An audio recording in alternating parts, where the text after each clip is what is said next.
కృష్ణా నీటి కోసం ప్రస్తుతం లేఖల పోరు సాగుతోంది. తాగునీటి అవసరాలకు సాగర్ నుంచి ఆంధ్రప్రదేశ్కు నీరు కోరుతోంది. ఈ మేరకు స్పందించాలంటూ యాజమాన్య బోర్డు రాష్ట్రానికి లేఖ రాసింది. దీనికి ప్రతిస్పందనగా శ్రీశైలం నుంచి నీరొస్తేనే ఏపీకి వదలడం సాధ్యమవుతుందని తెలంగాణ ఇంజనీరింగ్ చీఫ్ బోర్డుకు లేఖ రాశారు. వీటిపై బోర్డు ఎలా స్పందిస్తుందనే దానిపై ఉత్కంఠ నెలకొంది. శ్రీశైలం ప్రాజెక్టు నుంచి నీరు విడుదల చేసేలా ఆదేశాలు జారీ చేయాలని కృష్ణా యాజమాన్య బోర్డును రాష్ట్ర ప్రభుత్వం కోరింది. ఈ మేరకు నీటిపారుదల శాఖ ఇంజనీరింగ్ చీఫ్ మురళీధర్రావు బోర్డుకు లేఖ రాశారు. శ్రీశైలం నుంచి నీరు వస్తేనే నాగార్జునసాగర్ కుడి ఎడమ కాలువలకు నీటిని విడుదల చేసేందుకు అవకాశం లభిస్తుందని పేర్కొన్నారు. ప్రస్తుతం సాగర్లో నీటిమట్టం తక్కువగా ఉన్నందున ఆంధ్రప్రదేశ్ కోరినట్లు కుడి కాలువ నుంచి నీరు విడుదల చేయడం సాధ్యం కాదని లేఖలో వివరించారు. శ్రీశైలంలోకి 11 టీఎంసీల నీరు వచ్చిందన్న ఈఎన్సీ ప్రవాహం కొనసాగుతున్నందున దిగువకు నీరు వదిలేలా చర్యలు తీసుకోవాలని కృష్ణా బోర్డుకు విజ్ఞప్తి చేశారు.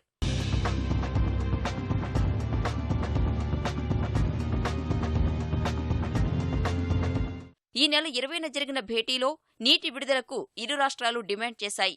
కృష్ణా డెల్టాకు నీరు విడుదల చేయాలని ఆంధ్రప్రదేశ్ డిమాండ్ చేసింది. అలా చేస్తే ప్రస్తుత పరిస్థితుల్లో హైదరాబాద్ తాగునీటి అవసరాలకు ఇబ్బందులు వస్తాయని రాష్ట్రం అభ్యంతరం చెప్పింది. ఈ నేపథ్యంలో ఇరు రాష్ట్రాల ముఖ్య కార్యదర్శులతో చర్చించి తుది నిర్ణయం తీసుకోవాలని కృష్ణా బోర్డు భావించింది.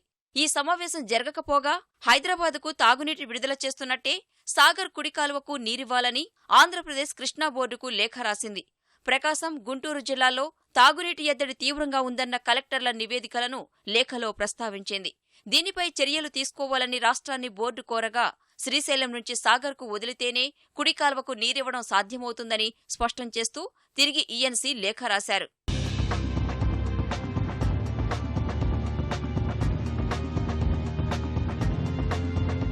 ఈ నెల 20న ఇరు రాష్ట్రాల సమావేశం నాటికి నాగార్జునసాగర్ నీటిమట్టం 503.8 అడుగులు కాగా మరింత తగ్గి సోమవారం నాటికి 503.5 అడుగులకు చేరిందని ఇంజనీరింగ్ చీఫ్ కృష్ణా బోర్డుకు రాసిన లేఖలో వివరించారు.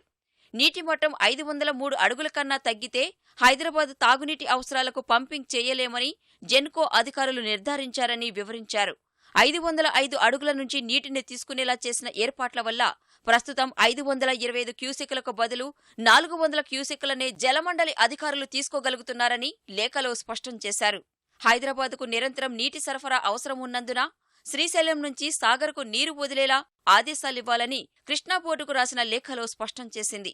ఇరు రాష్ట్రాల వాదనలు పరిగణలోకి తీసుకుంటున్న బోర్డు శ్రీశైలం, నాగార్జునసాగర్ నీటి నిర్వహణకు సంబంధించి గతంలో జారీ చేసిన జీవో 69ని పరిగణలోకి తీసుకోవాలా లేదంటే విడుదలకు ఆదేశాలు ఇవ్వాలా అనే దానిపై మల్లగులాలు పడుతోంది.